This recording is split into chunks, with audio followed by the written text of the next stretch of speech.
Recording in progress. All right, so I'd like to welcome everybody to the June 2021 DAS meeting. I'd like to call this meeting to order. So first item, any new members want to introduce yourselves? I don't see any new members. I don't think there are. Well, welcome if you're here, but I don't see any. So I'd like to announce that the picnic that we just had went very well. Definitely a huge thank you goes out to both Jeff and Rick. Jeff for fantastic cooking and Rick for a fantastic venue. We really had a great time there, and hopefully we can do it again sometime soon. I think it'd be great to have another picnic at some point. Rick said sure, so maybe we will have another one this summer. That'd be even better. Or maybe even do something else at a different venue. But yeah, it'd really be cool to do more of those because I definitely had a great time and I hope everybody else did too. Yeah. Got a couple other events coming up as well. So the next one is Fred. Can you tell us about Cheslin? Sure, yeah. Greg and I made arrangements to have access to Cheslin Preserve tomorrow night at the Lenfest Center parking lot for an observing session. So everyone's welcome to come out there and take a peek. My only restriction with use of my scope is that I won't be sharing views with anyone who cannot attest to being fully vaccinated. And I'll probably get out there around 8 p.m., 8:15. Sunset's around 8:30. Astronomical twilight's a little after 10 o'clock, but the moon doesn't set till after 1 o'clock. So it's going to be first quarter moon night. I have some equipment I want to test out with my scope, which is the main reason why I'm going. I want to make sure I get my Bono viewers tuned up. And other than that, I'll probably spend the night lunaring. Sounds good. And I might join Oh, you. I'm going to be helping Greg out with his scope too. Sounds good. I might join you there because it's my first day of summer vacation. So I might just have to do it. Sounds good. Way to celebrate. Yeah, perfect way to celebrate. All right, next thing is the AP Sig, Bill. Yes, okay, so the next AP-SIG meeting is on Saturday at 1 p.m. and Igor Pashenko is going to give the special topic presentation on gathering high-quality data for deep sky images. So the announcement will go out probably Wednesday or so over the groups.io. Okay. And Okay. be sure to stay tuned, guys, to the groups.io because we may have other announcements for other events like this in the near future, because we definitely want to get out there and do some fun things. Also, in possibly July, Mount Cuba may be opening up, at which point we'll be able to do 3 more exciting events as well. But we'll Wow. definitely send out an announcement about that if it happens, as soon as we find out to let you guys know. And so hopefully we'll go back and start doing some things live. And at the Tuesday night events, we'll really get started doing some exciting things for beginners and all sorts of exciting things. So we got some exciting things planned. Also with the Samhain Observatory, we're going to start working on getting things ready to do some really exciting stuff with that this summer and in the near future as well. So should be really great. Stay tuned and pay attention to groups.io. So the next thing I should announce, which is directly tied to that, is that there is a new alcohol policy at Mount Cuba. There's going to be no alcohol allowed. So just letting you guys know, don't bring any beers or drink any beers on the property. All right. And next thing is Sydney with the election results. Good evening, everyone. Hi, my name is Sydney, and as you all know, we had an election last May, and it was an okay election, not as crazy as the last one. And of course, I'd like to congratulate our new 2021 to 2023 board members at large, and let's all give him a big hand. Tom Harding, can you give us a wave, Tom? Oh, there he is. Yep. All right. Yep. Hey, congratulations. Dave Grodsky. Oh, okay. He's over there, right under Jeff with my screen. And of course, Bill Hannigan. Congratulations, everyone. Hey, Bill. Congratulations. And, Yay. I'll be serving us from 2021 to 2023 as board members at large. Thank you and cheers. Wonderful. I And just want to give a big thanks to everyone that continues to serve the club in whatever capacity. Everyone's contributions is what makes the club great. yes, we appreciate all your service. And you did. Including you guys. Thank you. And you did a great job there, Sydney, with that election. Nice work. Yes. All right. So next item is the Astronomical League. Bob Chilcock. Yeah, I guess time to put out a plug for the Astronomical League. I guess it's an association of astronomy clubs, which DOS is a member of, and its primary goals are outreach and education and observing in astronomy. As a DOS member, you can become a member of the Astronomical League. It's optional. The cost is $7.50 a year, starting, and their dues come due July 1st. So I'm collecting anyone who wants to join that Astronomical League at this point. For that $7.50, you get a magazine, the Reflector magazine, 4 times a year. It's a pretty nice little magazine. And you also get access to their observing programs. They have over 60 observing programs, and you can see those at the astroleague.org, their website. They cover all sorts of different things, from beginner to advanced, simple equipment needed, advanced equipment needed. Half of them, about half are visual, about half involve taking pictures and imaging, and they're suitable for dark sites or urban sites. So they have a little bit for everything. And like each of these observing awards, have a list of requirements sort of that you have to complete. And if you complete them, they'll send you a nice little pin. I don't know if this will show up, but you get little pins like this you can put on a hat or something. So it's a nice little thing to encourage observing. So if you're interested in joining the Astronomical League, we're collecting the dues at this point. You should have gotten an email from me on May 30th that tells you how to join if you want to pay the dues. Also, this last month's focus has a section on how to pay for the Astronomical League. So if you're interested, try to get the money in by July 1st so I can send it to them. And if there's any questions, let me know. Yeah, thank you very much. Any other announcements? That's all I have on my list. All right, Jeff, you may continue with the main program.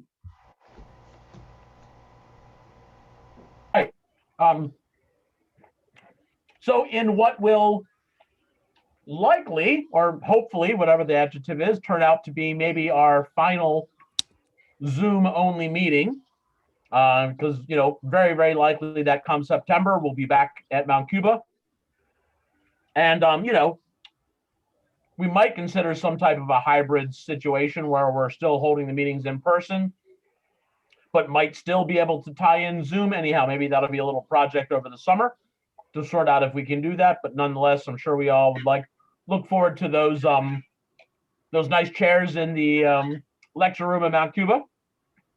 But anyhow, that's the future. Today we are going to get a really cool presentation by one of our own. Eric Rosenthal is actually one of our newer members, and newer in the sense that he actually joined us during the quarantine. And I was actually going to say that no one had actually met Eric in person, but that was corrected last or whenever that at the picnic. So Eric was one of the people that came up to the picnic. And so it was great to actually meet him in person, because he had been a very, very regular attender of not only the main meetings, but also the Tuesday workshops. So we all got to know Eric really, really well. And it was, again, great to meet him in person. And today we're going to get to know a little bit more about Eric as he shares with us some really cool technology that he's developed for data storage that is on the International Space Station. So with that, Eric, I think we'll go with the same approach that we've usually done. We will, once we kick off your program, we'll mute everybody just to keep the audio clear. And if people have questions, we'll encourage to use the chat window. And Eric, Rob, and I will keep an eye on the chat window and, maybe feed questions to you as needed. And then as we get towards the end of the presentation, maybe we'll let people get off mute and ask the questions directly and, take it a little bit more informally. So with that, Eric, it is all yours, man. Thank you. Thank you in advance for the talk tonight. No problem. Thanks for One having second. me. Let me mute everybody and then we'll reactivate you.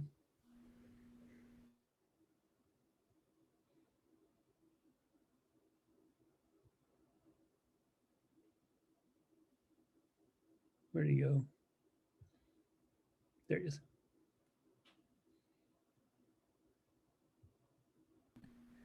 And I need to share my screen.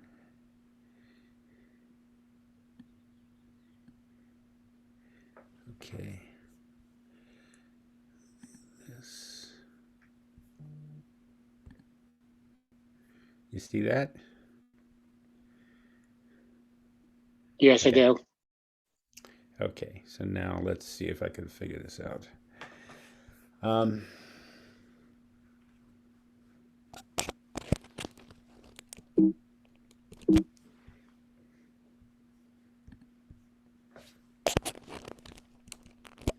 Can you see that? Yes, I can. Okay. So I'm going to talk about a technology that I've been developing over the last few years. It's a patented technology called Worf, Write Once, Read Forever.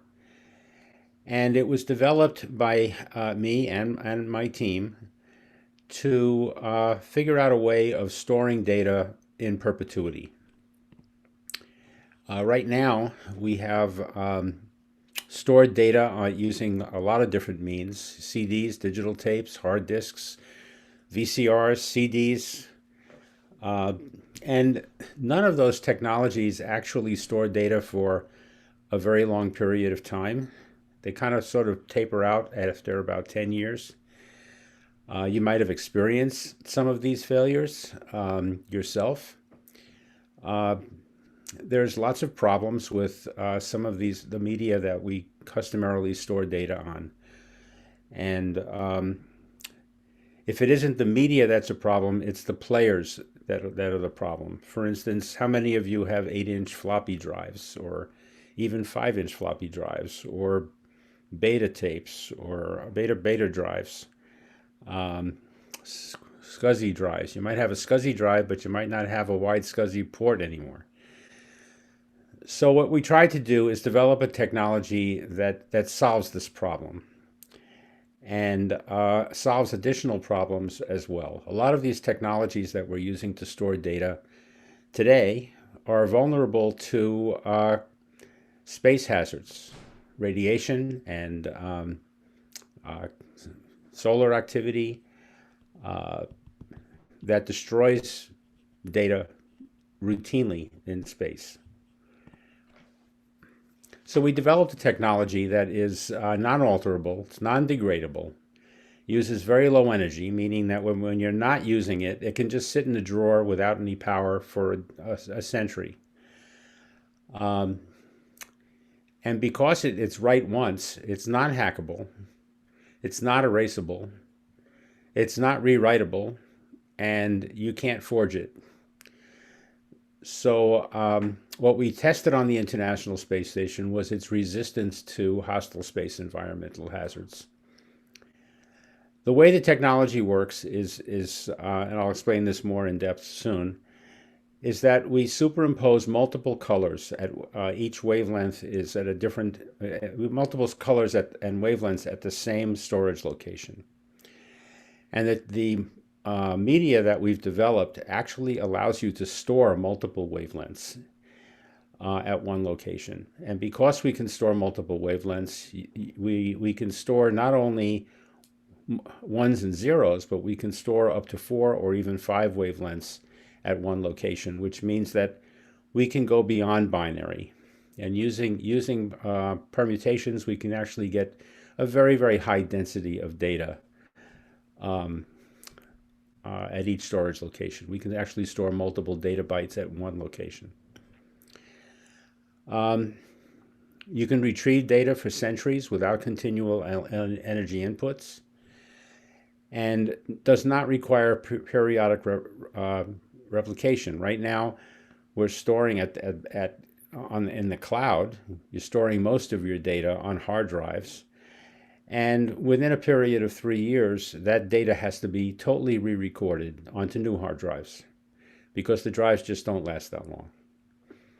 The moment you buy a hard drive, in today's technology, it already has data errors, but it has error correction technology built in, and eventually you get to a point where the error correction technology is just not strong enough to be able to deal with all the errors that have accumulated.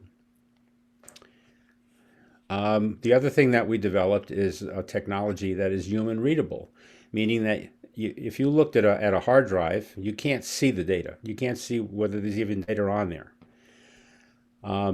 With our technology, you can see where the data is, and you can also have human readable portions, like you can have a picture, a color picture, text that describes how to decode this, so that in the future, when you don't have a piece of hardware to decode, you can actually build one yourself. The technology that we developed was based on a technology that was originally discovered and invented by Gabriel Lippmann. Gabriel Lippmann was Madame Curie's thesis advisor at the Sorbonne. And Gabriel Lippmann won the Nobel Prize in 1908 for the creation of color photography. This is before Kodak. This is before any of these other technologies that use dyes. His technology did not use any dyes. And what it does is it stores the standing waves of individual wavelengths in a very, very fine grain, black and white monochromatic emulsion. And I'll explain how that works.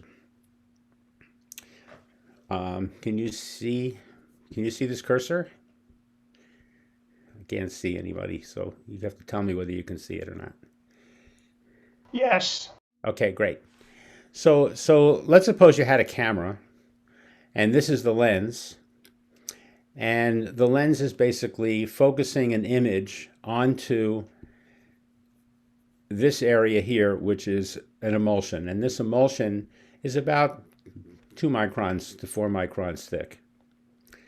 What happens is you have the emulsion, instead of in a normal camera where the photosensitive emulsion is facing the lens. In this technology, the photographic emulsion is on the other side of the media. So you would be going through the film base to the emulsion which is facing away from the lens. What that means is that the light, the waves of the light, are traveling through the emulsion, and the next thing those waves see is air. And there's an index of refraction difference between the emulsion and air, so a certain amount of energy gets reflected back. About 20% of it gets reflected back. And when the same wavelengths get reflected back, they interfere with each other, but you're storing the standing wave patterns of each of those different wavelengths. So here's a blue wavelength standing wave that is a shorter wavelength than the red one. Whoops. Let's go back. Whoops, what am I doing? There you go. So in this photographic emulsion, which is a black and white emulsion, you're storing in very, very fine grain of silver halide the standing waves, which basically is the wavelengths of the light, which is the color information. So back in 1908, when Gabriel Lippmann did this process, he actually used a mirror, and the mirror he used was liquid mercury, which was in contact with the emulsion, and that acted as the reflector. When we researched the technology, we discovered that in today's world, we don't want to, and we don't need to use mercury as a reflector. We can just use the index of refraction difference between the emulsion and air to get enough energy reflected back to create these standing waves. What we did was we patented this technology not for the storage of images, but for the storage of data. And in today's world, in a museum in Lausanne, Switzerland, there are Lippmann plates that have images that were taken back in 1908, and there are no dyes to fade and no filters, for color. So those images look exactly the same as they looked over 125 years ago. And we don't have any other way of storing media today that lasts that long. So this is a microscope slide that was created in my lab that stored a test pattern of colors. And this is the kind of media that we stored on the International Space Station to test to see whether it would get destroyed in any way by space hazards. You'll notice that it says HELIOS here, and it doesn't say Worf. And the reason for that is that on the International Space Station, they already have something called Worf. It's Window Observational Research Facility. So we needed to come up with a different name for the purposes of the test on the International Space Station. So we decided to call it HELIOS, which stands for Hardened Extremely Long Life Information and Optical Storage. And NASA was happy with that. So this is an example of many different types of data storage in many different forms, all stored on the same Worf media. Here, this is high density data as various colors, color information. This is a code for robotic automatic retrieval of the media. This is a human readable text. This is microtext, like microfilm text. And this might be instructions for reconstructing a Worf reader in the future. This is a full color photograph that you can see with your own eyes. And these might be programming instructions for decoding the data. So this is all open source. There are no secrets about this. And we give you the ability, the reader that we have right now is using off-the-shelf components, about $20 worth of components that you can build yourself in today's technology, and with the hope that 100 years from now or longer, that components would be available off the shelf to be able to build a reader using this technology, to be able to read this technology. So Worf superimposes colors at each data location, which gives us a very, very high data density using permutations. We store multiple data bytes at each Worf media data location. And we have different sets of colors at each location from a large palette of colors. So we can have a palette of 40 colors, but only use 5 of those colors at each data location. But they don't necessarily in the next adjacent storage location have to use the same 5 colors. They can use 5 different colors. And if you think playing cards, if you had 5 cards out of a deck of 52, that would give you over 2.5 million distinct hands. So there's a lot of potential for high density storage. So Worf was developed to change the data storage paradigms. It's incorruptible. You can't hack it. It can't be altered.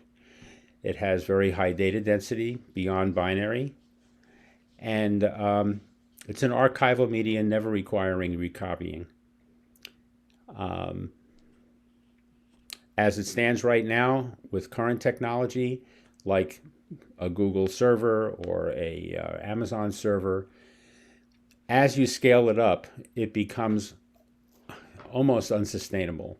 Right now, they're building servers at power plants and rivers in order to get enough power and cooling to keep those hard drives cold enough. If the temperature of the hard drive goes above 130 degrees Fahrenheit, the magnetic media begins to lose its magnetic fields, which is your data. So Worf does not have any of those issues. These are the patents that we've developed over the period. So we have a complete system for capturing images, displaying images, storing images, and processing those images. So NASA awarded us a contract, my company is called CTech, for testing the Worf media on the International Space Station. It was launched in early May of 2019. And the Worf media remained on the International Space Station for about 9 months. And then it was brought back down to the ground, back to my lab, where I tested the media that was on the station compared to media that stayed in my lab. And we compared the two to see whether there was any difference. And there wasn't any difference. So this is a typical slide that you saw before. And this is the box that was, the slides were kept in. We sealed the box. The instructions were not to open the box. This is an interesting image that was given to us by SpaceX. This is a long exposure. And what this is showing you is this is the initial launch of the Falcon 9 rocket. And as you know, SpaceX has gotten very good at recovering the first stage. So this is the first landing burn of the first stage, landing. And this is the second landing burn, where it actually is showing that it's landing on the drone ship for recovery of that first stage. So it's a pretty cool picture. This is a picture of the Helios case on the International Space Station. The picture was taken by NASA, not us, obviously. And this is a picture of the splashdown of the cargo that was returned to the ground. No people on this. And that was returned on January 7th, 2020, off the coast of Long Beach, California, about 300 miles off the coast. So the package was brought to Long Beach. It was then transported by ground from Long Beach, California to Houston. And the instructions were that we wanted to make sure that the only time the media was above the ground, exposed to higher energies in the space environment, we wanted to keep that to a minimum. So all transportation on Earth had to be by ground and not by air.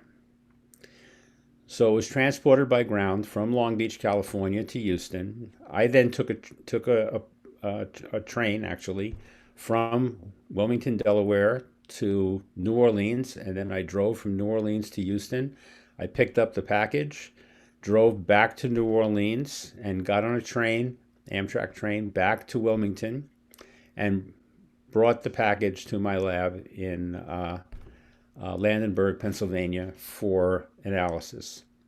So the first thing that we did was, before we actually opened the package, I did some sterile swabs of the outside of the package that came from the International Space Station and swabbed the Petri dish.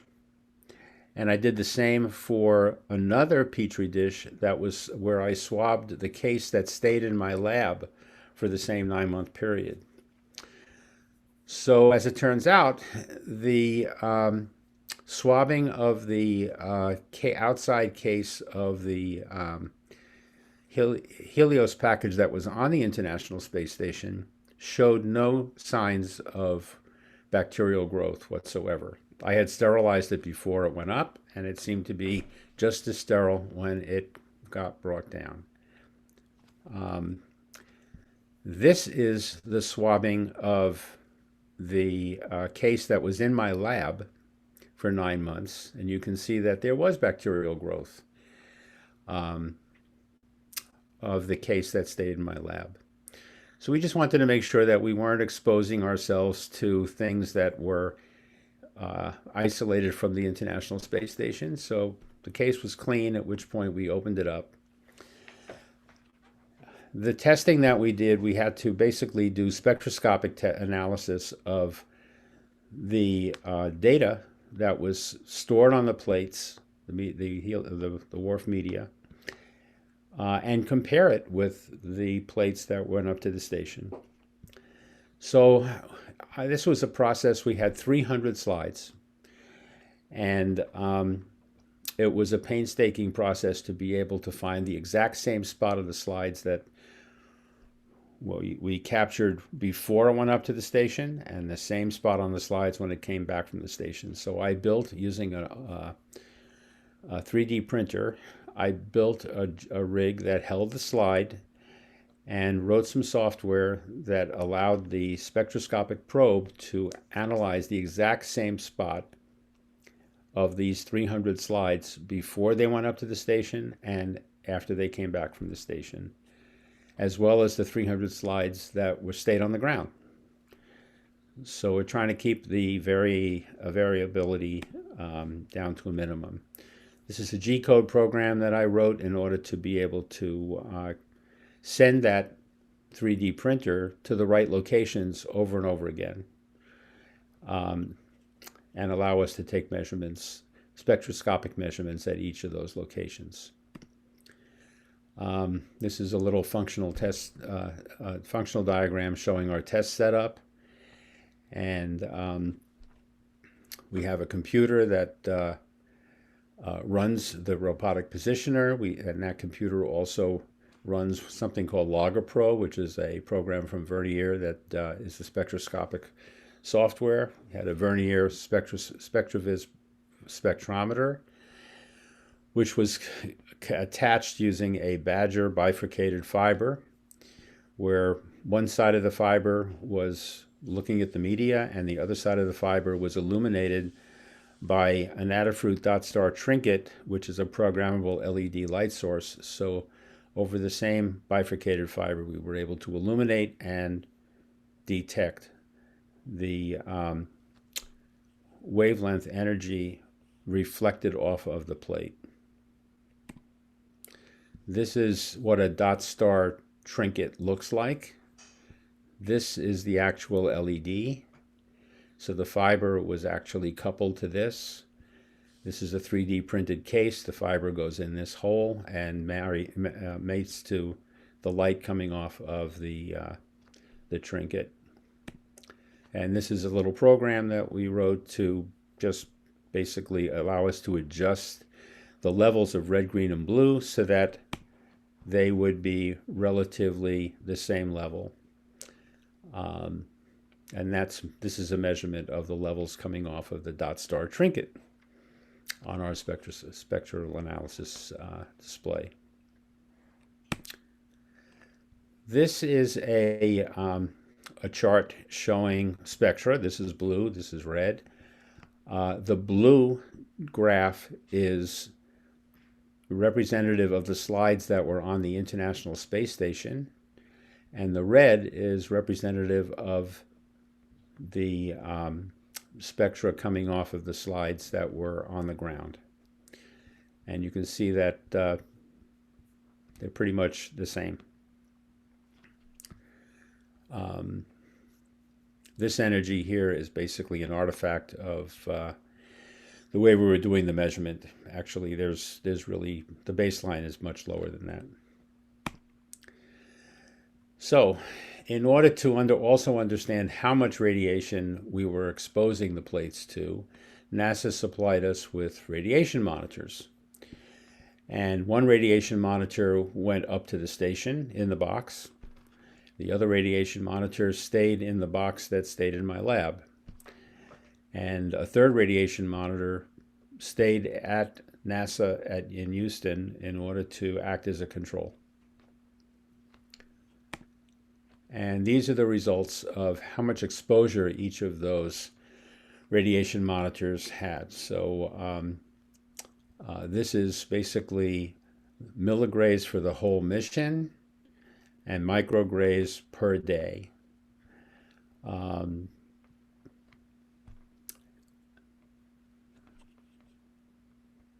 the dates that these were exposed.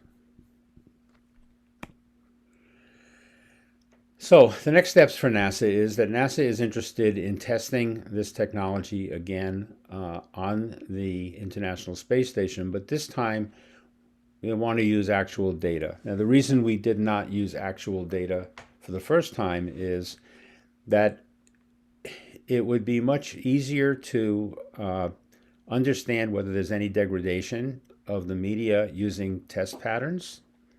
That's one reason. And the other reason is it's called the International Space Station for a reason. It's basically, NASA is one of the occupants of the station, and many of the experiments on the station are owned and operated by other countries.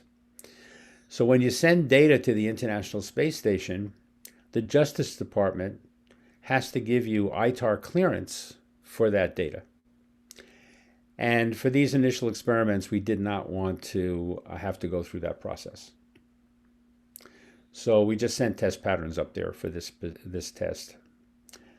NASA is interested in also using this technology for crewed lunar and Mars exploration. And one of the things they want to do pretty quickly is make a device that would go up to the lunar orbiter, which is part of what's called the Gateway project. And the lunar orbiter would orbit the moon in an elliptical orbit. So it actually has the most time at the moon that it would have. It would have more time at the moon than just a plain circular orbit. So NASA wants to put our technology in that orbiter, which would basically orbit the moon for a couple of years until that lab that they're going to be building in that orbiter, which is kind of like the International Space Station, but around the moon, orbiting the moon. Eventually, it would get big enough to actually put people on board. So astronauts would begin to occupy that station, orbiting the moon, and eventually those astronauts would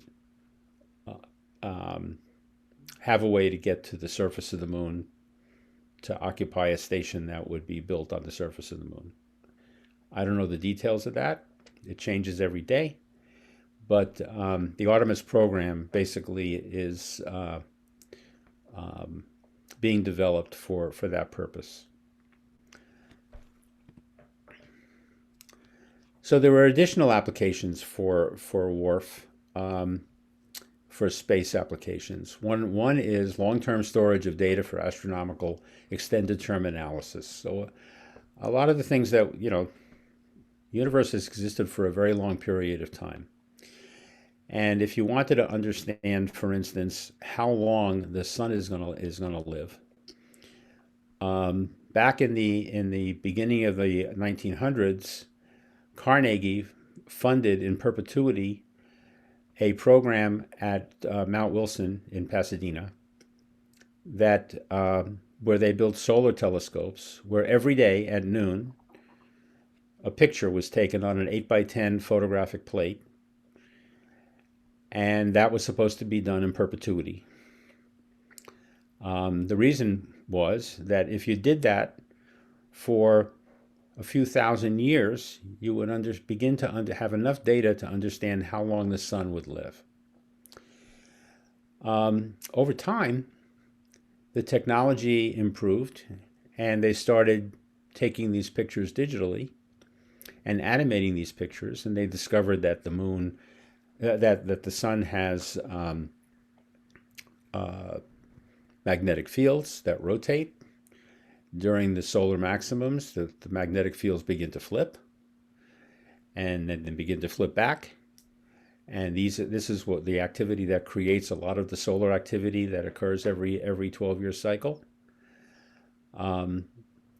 They also discovered that the sun rotates. So it's been very beneficial in understanding the behavior of the sun. Right now, we're building a bunch of telescopes in Chile. The Rubin Observatory, we had a talk on that a few months ago, where they're going to be capturing an image, a matrixed image of the entire southern hemisphere, the universe visible from the southern hemisphere. And the idea is that if you store that data for 100 years, you can begin to see things that changed.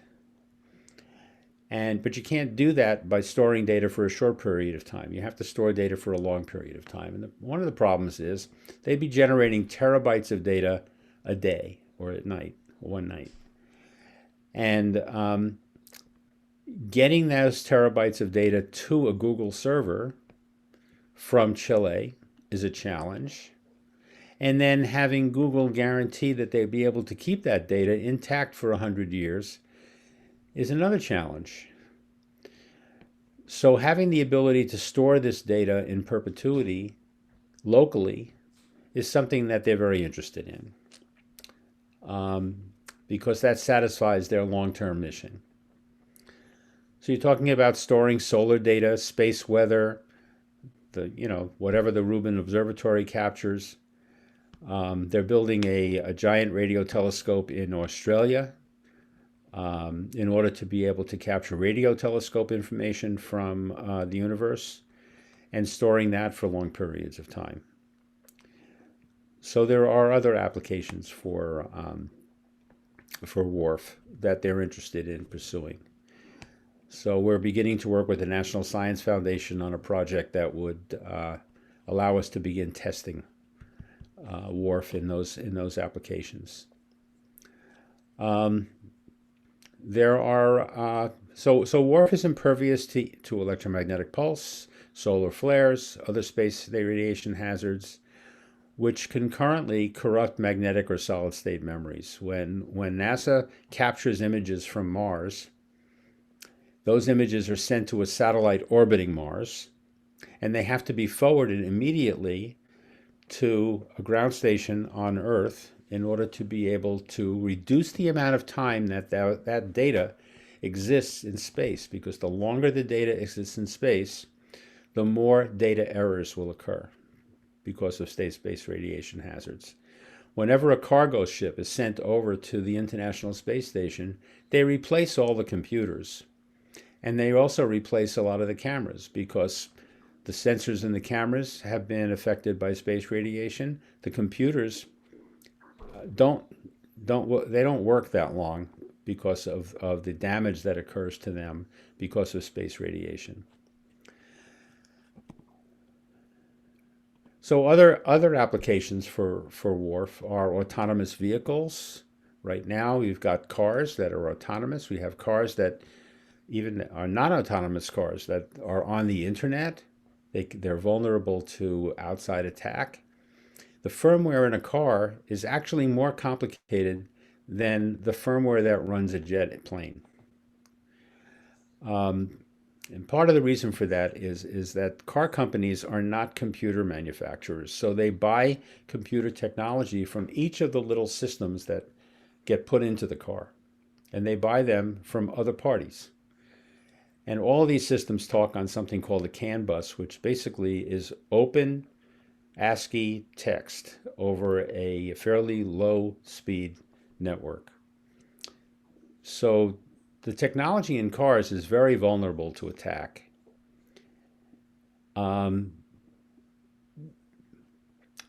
what we've been doing is working with car companies to basically say, we'll put the real firmware for the car on a Worf media, and every time you turn the car on, you're comparing the Worf media, the BIOS and the firmware of the car with what's on the Worf media compared to the firmware that exists in the car. And if there's any difference, you'd want to know that, because now there's no guarantee that car is going to operate the way it was originally intended, and that becomes a safety issue. The same is true for CPUs. When you turn on your computer, you don't know whether your computer's been hacked. And unfortunately, 50% of the computers in the world have a BIOS that's already been hacked. And it's been hacked so that they can monitor keystrokes and understand what files you're actually accessing, so that they know where to look for the stuff that you think is important. Being able to turn on your computer and compare the BIOS in your computer with what the BIOS was supposed to be, which was stored on the Worf media, is something that we're working with the computer manufacturers on. DNA data is very important, because as you're beginning to see with the pandemic that we just had, the solution for a drug to solve that problem, that pandemic, became editing DNA. DNA is a huge file that's unique to everybody, And if in the future, if you want to be able to get protected against certain diseases, it would be signature drugs that are developed specifically for your DNA that will begin to solve those problems. So keeping data for more than one human lifetime is suddenly essential for human life. And we don't have a way of doing that. We don't have a way of storing data for that period of time. If you have cryptocurrency, you need to have the blockchain, you need to have the password for that blockchain available to you without data loss. Otherwise, you can't get that money. Financial and legal records, family photos, motion pictures. We're working very closely with the MPAA. They have a storage facility at USC, currently on hard drives, but they've lost so much information on hard drives that they've begun to store all of their feature films for archiving purposes back on black and white Technicolor film, because that will last a lot longer than anything that's on a hard drive.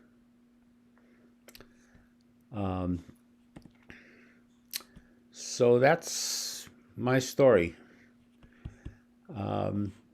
Any questions? Eric, great information. So I get the idea of why it cannot be altered, but you also said the data can't be copied. Right. Could you explain that a bit more? I guess because if data can be read, then then intrinsically it could be copied, right? No. So normally, let's suppose you stored information on a 35 millimeter photographic slide, right? Like a transparency or a negative.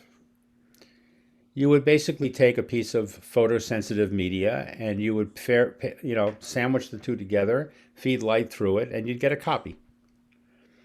If you wanted to be able to get a copy of something that was on a hard drive, you would play the information from the hard drive into a computer or some interface and then transfer that to another hard drive.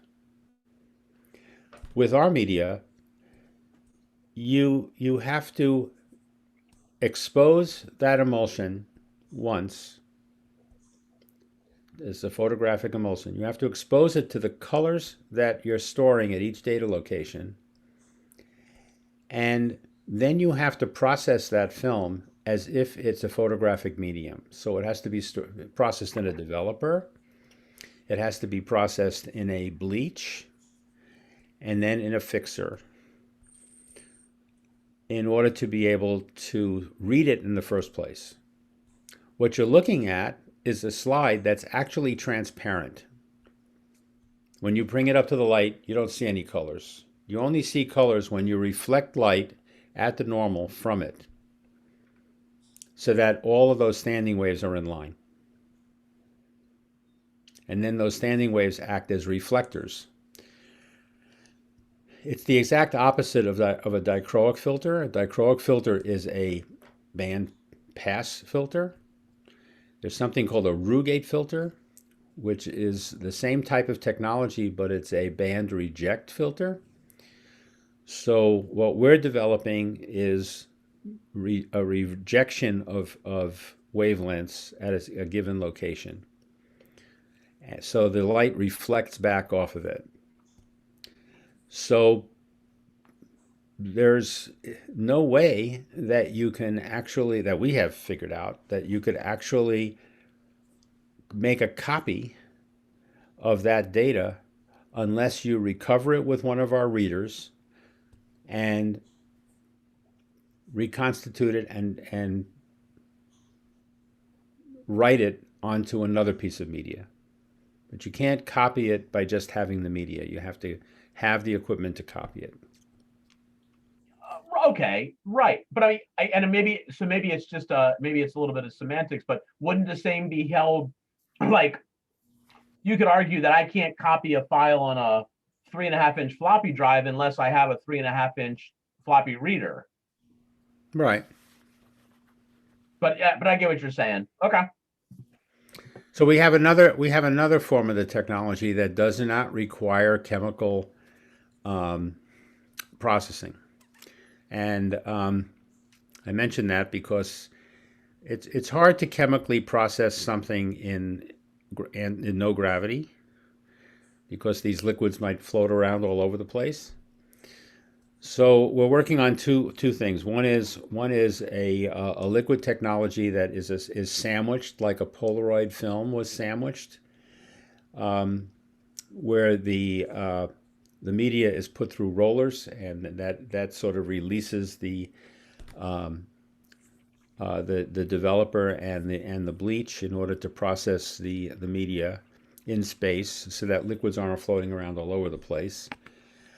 Kodak successfully did that when we took pictures on the moon originally. The other thing that we have is a photopolymer. And a photopolymer, basically, we can expose with the colors, and it's immediately available. There's no processing required. It's processed by the light that is imposed upon it. So that's the good news. The bad news is that that's not archivable, so that won't last forever.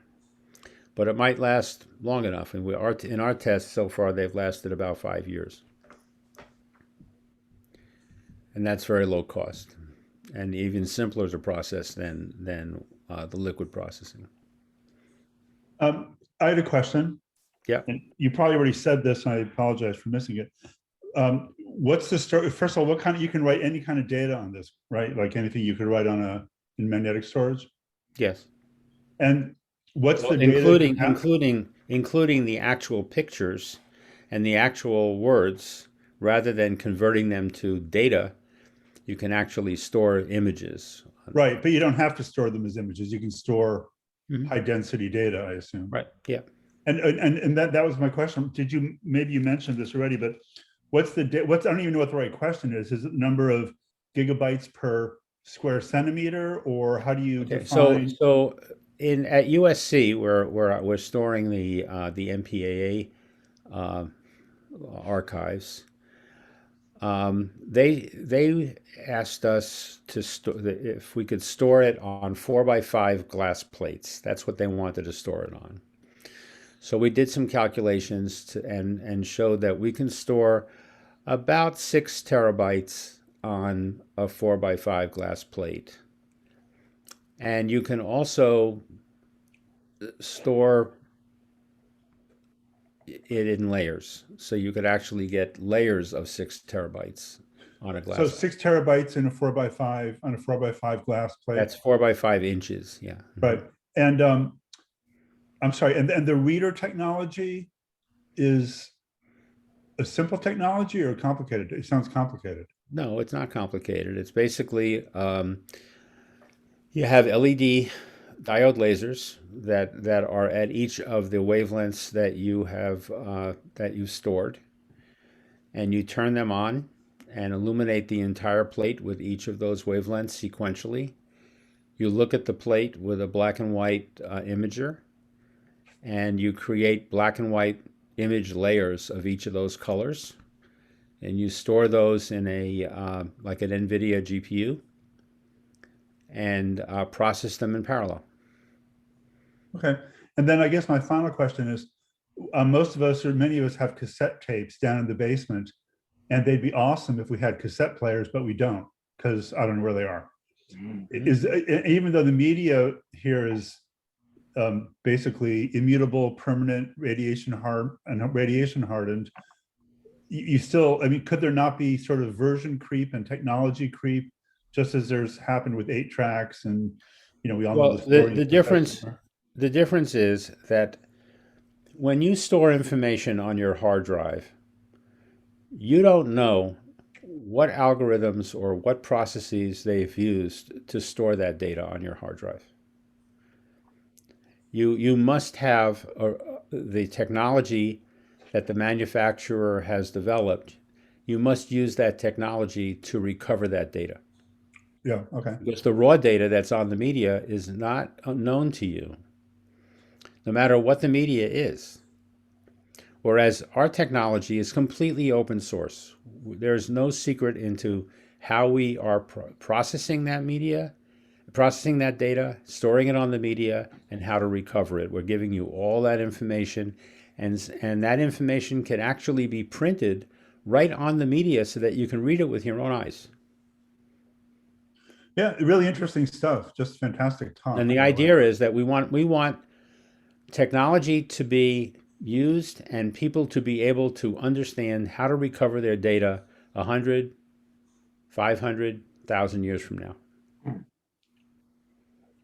I had a question about the length of the storage time length. It sounds like the storage, how long it lasts depends mostly on what media you're writing to. So what type of medias have that 500-year plus? Well, what we do is we store it on a silver halide emulsion. And so the reason we chose silver halide is because images that have been stored using silver halide emulsion have lasted so far almost 200 years. So they have a longevity that is not longevity that is used based on accelerated life testing, like most other media is. This is actual life of almost 2 centuries. Silver halide is antimicrobial, but microbes do not grow on silver. So it in itself is protecting itself from microbial and fungal attack. Whereas if you're a someone who buys CDs and you live in South America, you would never buy a CD or a DVD down in South America because there's fungus down there that eats away at the metal inside the CDs and the DVDs.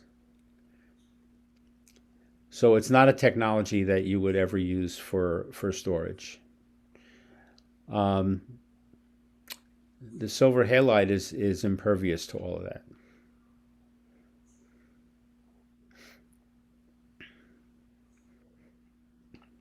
Eric, a question that's a shift away from the technical. Did you mention that there's some patents around this?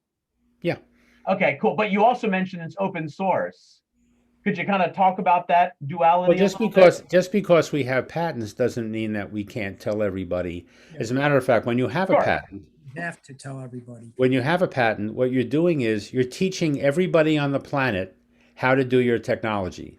Right. What you're saying is, if you want to make money doing that, what we're teaching you, then you owe us a royalty or something. Yep. But doing it on your own for your own purposes, for not-for-profit, all that information is in a patent. You're supposed to be teaching people how to do your technology in a patent. That's what the patent's all about. Sure. So I get that. My question then is for you then, what's the business strategy between that combined with the open source then? The business strategy is that we do all the writing and you do all the reading. You can build a reader. It's very, very easy and cheap to build a reader. It's a little harder to build a writer. Got it. Okay. Okay, and that then I think that also gets back to my previous question about you can't copy, because if writing is hard, then yeah, okay, cool, that makes sense. I mean, the writing requires no vibration. It requires special optics that have, very high modulation transfer function because you're making tiny little dots.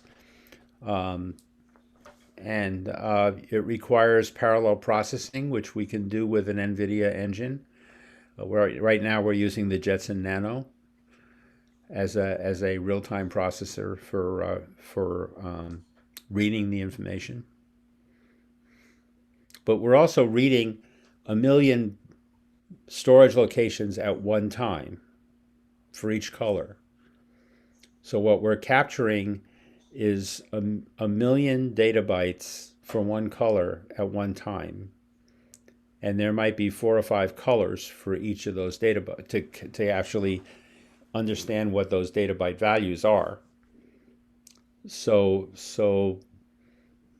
what it ends up is you're actually capturing and processing more information faster than typical processors can process today. So we're working closely with University of Pennsylvania Computer Science Department to come up with a new computer architecture that would allow you to suck in and process all that information on a regular computer at once. So this has very high throughput, and it's a way of capturing data in parallel, not 1 byte at a time, but a megabyte at a time. And a megabyte at a time meaning a megabyte in 1/30,000th of a second. Right. I have a question and maybe a couple of comments. Okay. To go along with what Jeff said. You sort of say it can't be copied, but it can be read. So what I think you really mean is it can't be forged. Yeah. Which is probably more meaningful than to say it can't be copied. Well, we do say it can't be forged. Well, It's hard to copy. yeah, except I think none of us heard that. By hard, I mean really hard. Yeah. The survivability of the technology is sort of good and sort of not, in the sense that if you're recording data, then the data is basically encoded, and for all intents and purposes, that's a foreign language that may or may not be readable in 100 years. Well, no, we're giving you the instructions on how to read that data. And those instructions are written right onto the media. Well, what I'm saying is we can't even translate languages that are 100 years old. Well, it's hard to tell the future. Yeah. So what we're trying to do is keep this as low level as possible, with the hope that 1,000 years from now, the intelligence exists to be able to figure out what's really required to build a reader and to recover your data. Okay. So we're not trying to keep that highly technical. We're not trying to keep it a secret. We're trying to keep it as open as possible. Yes, and I applaud that, because that's something that is necessary. I'm just saying it may still not be what you hope for, but Well, you never know. Do you remember Esperanto? I remember the language exists. I've seen some. I mean, it was supposed to be a universal language that Yes. everybody could read and write forever. Okay? And Well, that's not true. it didn't happen that way. No, it didn't. So what we're trying to do is learn from other people's mistakes. It's a hard thing to, try to figure out. But what we've tried to do is cover as many bases as we know that we can cover today, with the hope that we were right 100, 200, 300 years from now. Hopefully. And Eric, and I think the other point, let's just say 100 years from now, there's something better out there. You could read this media and then write it to the new version, and you're now even better, right? Right. Well, one would hope that it would evolve that way. Yeah. Yeah. Yeah. Just a question on the survivability of the emulsion and the substrate. It's radiation hardened and all that's very good.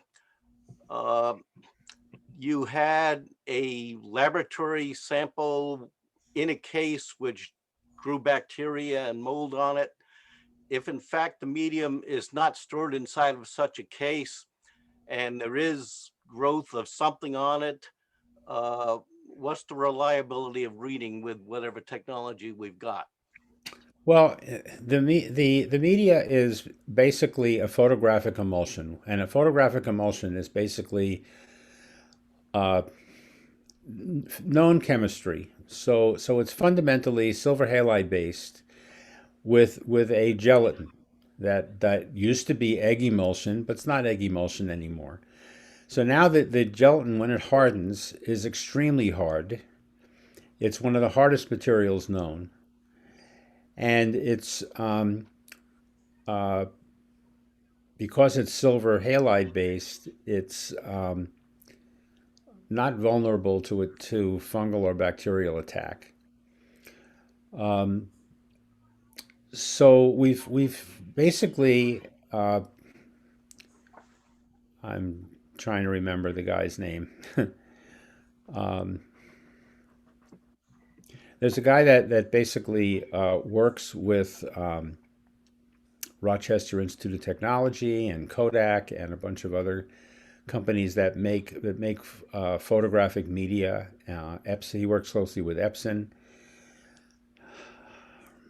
and he basically tests all of their media for longevity, and has worked with Epson to create their chrome based pigments that would last for longer periods of time than the current dye-based inks. I'll think of his name in a second. But we've had discussions with him, and he feels that our technology is absolutely robust, and there's no reason that it wouldn't last for hundreds of years. One interesting anecdote I can share with you is that another way of doing the radiation tests would have been at Brookhaven National Labs on Long Island. And we asked NASA if it could be done on the ground at Brookhaven. And NASA's answer to that was, it could be done on the ground at Brookhaven. They have a deal with Brookhaven. But scheduling this experiment at Brookhaven and the cost of the experiment at Brookhaven, it was actually easier to put it on the station and cheaper to put it on the station. Now, our package weighed 2.5 pounds. That equates to $50,000 worth of rocket fuel to get it up to the International Space Station.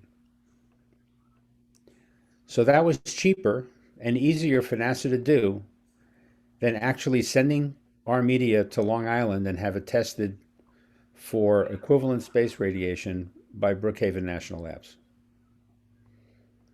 I thought it was a fun factoid.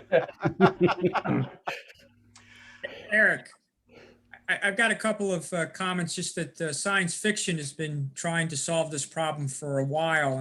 And two motion pictures come to mind about your technology. One of them, of course, was Contact. Yeah. Where they got all this information coming from an alien race and they had to decode it to build the device. The other one is from a 1960s movie when I was a kid, H.G. Wells' Time Machine. Mm-hmm. And there's a scene in there where, he goes into the future and he goes to this giant library and all the books have turned to dust. Uh-huh. And they show him these rings. And if they take the rings and you spin them, it tells the story of what happened to mankind. Uh-huh.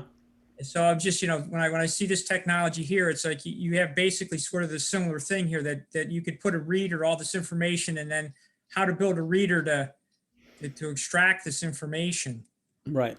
So, as I say, it's hard to tell the future, but we've burned a lot of calories trying to figure out how to make something that tries to solve the kinds of problems that other manufacturers of data storage have not tried to solve. Basically, they're trying to protect their technology from being copied by their competitors. And that's not our mission. Our mission is to figure out how someone can read their data and make sense out of it a few hundred years from now.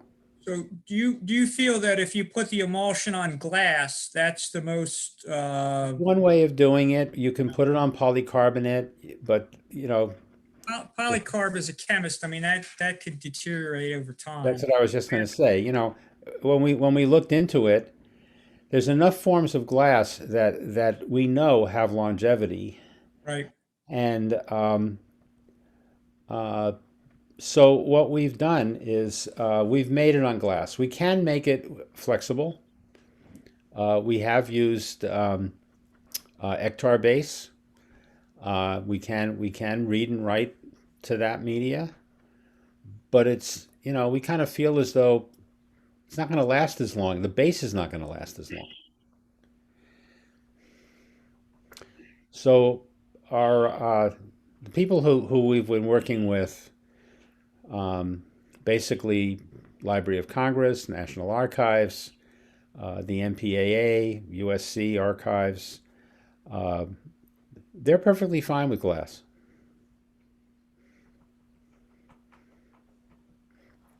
A question too. Is it that it could be dropped on the ground and shattered into a million pieces? Well, it wouldn't be something that somebody would handle. It would be inside a case.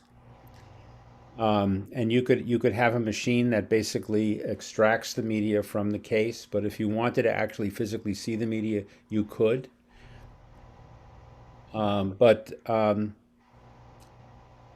We would put it in a case so that if it was dropped on the floor, the media wouldn't break. The only chance of the media breaking is if you actually opened up the case and physically looked at the media, then there's the vulnerability of dropping it. But our intention is to make 3 or 4 copies of each thing that we write, and one copy would stay maybe with us.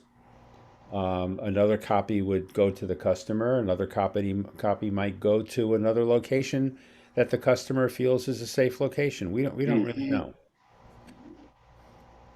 Yeah. Eric? I'm sorry, I was thinking Iron Mountain, a wonderful customer for you.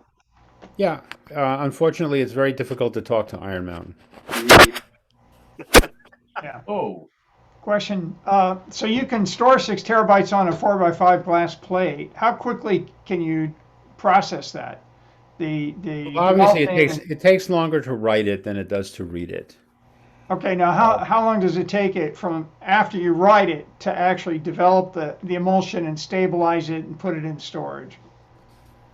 Well, without accelerating that process, we do it right now in 6 minutes. Okay, so it's But basically that 6 could be- minutes for 6 terabytes. Well, 1 it can be terabyte per minute. accelerated. Basically, we found interesting. We found a guy at NGA. NGA is the National Geo something or other.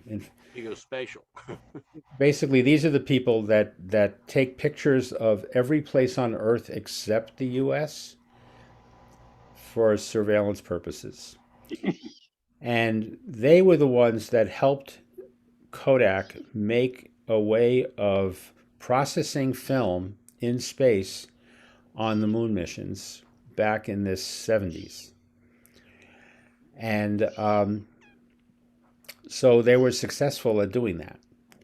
So he's working with us. He's retired now, but he's working with us to try to figure out a way of taking that process for our media and making it work on the International Space Station. So we're working on that right now. You mentioned the NGA. They actually download terabytes of data every day. Right. And if we wanted to archive it, is it feasible for them to transfer data to your technology? There's an interesting story along those lines. So in the old days, they used to capture these images on film, and they used to parachute the film down, capture the parachute, send the film unprocessed to processing labs, process that film, and then send them to analysis labs in order to analyze the information. That's how this was done for decades. And then along comes digital video. And they now want to, basically streamline this operation. They want to be able to take the data and not have to wait for it to be parachuted down and processed and analyzed. So we don't want to have to wait 3 days for that to happen. They want the data immediately so they can see what's going on wherever they're looking right now. So they quickly decided to go to digital, replace the film cameras with digital cameras, and transfer that data directly to the ground and analyze that information. Okay, so a couple of things happened. The data was compressed. It wasn't the raw data, it was compressed data. So right away when you compress data, you're extracting critical information. And the information that they were getting was not able to be analyzed the way it was on film. The film that they were actually using was made by Kodak. It was an 11-inch plate, it was 11-inch film. And that 11-inch roll of film captured many images, but they were large images. So when you processed them, you had an incredible amount of information and detail on that film. Nowhere near what could be captured even today digitally. So after a while, 5 years later, after we told them not to go digital with that surveillance, and they went digital, 5 years later they came back to us and said, we got a problem. We can't analyze the information as well as we did with the film. How can we fix that problem? We told them that the technology still doesn't exist today to do the equivalent of what was captured on film in the first place on an 11-inch plate. So they went to Kodak and said, can we get the film again and capture these images on film? And Kodak said, no, we lost you as a customer and we destroyed the machine that made the film. So they can't go back. So now they're stuck in this digital world where they can't do the kind of surveillance that they were doing back in 20, 30, 40 years ago. So now what they had to do is completely change the way they capture those images. And the way they do it now is they use line scan. And they're creating enormous images. And the good news is, you guys probably saw the images of the maps of the moon. And the Lunar Reconnaissance Orbiter captured those images using line scan and laser scanning technology. So they captured images as well as terrain maps of the dark side and the light side of the moon. Those are open, so you can see those. What you can't see is the images that were captured of every place on this planet except the US, captured by NGA. And what went up today on a missile from Wallops Island, went up today, contains 3 more satellites launched by the NRO to do exactly that. More line scans, higher resolution line scan imaging and different wavelengths in order to be able to capture more detailed information.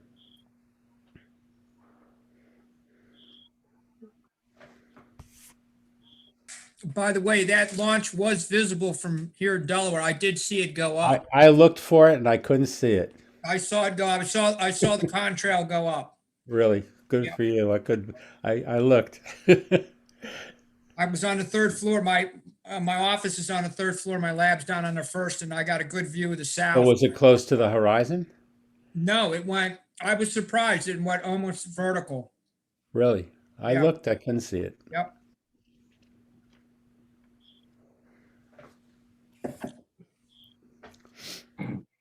Cool. And are there any other questions for Eric? With that, Eric, want to thank you very much for a really interesting and unique presentation.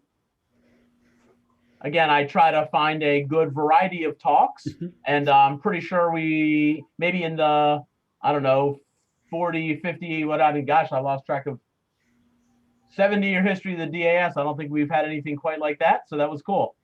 Well, thanks for having me. And as you know, there are other topics I have, so awesome. We can try them out later.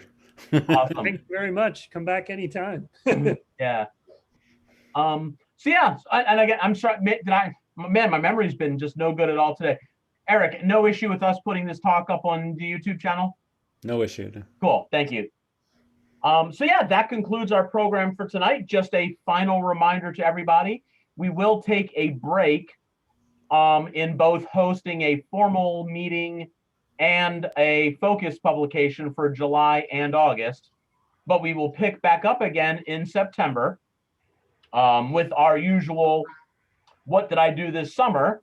And hopefully with restrictions being lifted, we'll have some really great stories about what people did over the summer that I'm sure we'll all look forward to sharing. So as you're going through your summer, keep in mind that I will start soliciting for some little talks about what you did over the summer. And again, that could be anything from a 10-minute PowerPoint to a couple of photos that you just want to share, to even just a chat.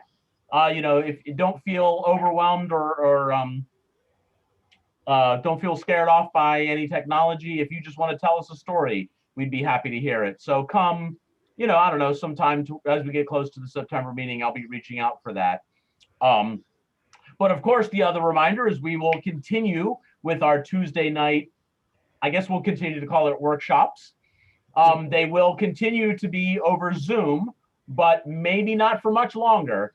And so that's the other piece of this is, keep your eyes on the groups.io or your email, because probably it'll just be a handful of weeks and we'll be back to doing our Tuesday night workshop back at Mount Cuba, which I'm sure a lot of us have been looking forward to. So, and real quick, just for everybody's information, you should note that it's nice and clear. Next couple nights, they're looking really good, particularly tomorrow night. So definitely get out there and do some observing. Thanks. Cool. With that, if there's no other final questions or comments for Eric or for anybody else, again, thank you everybody for coming out. Hopefully we'll see you in some form or another over the summer. But otherwise, thanks for joining us tonight. We'll catch you all soon. Thanks for coming, All right. everybody. Thank you. Good night, everybody. Good night. Have a good night. Bye-bye. Night.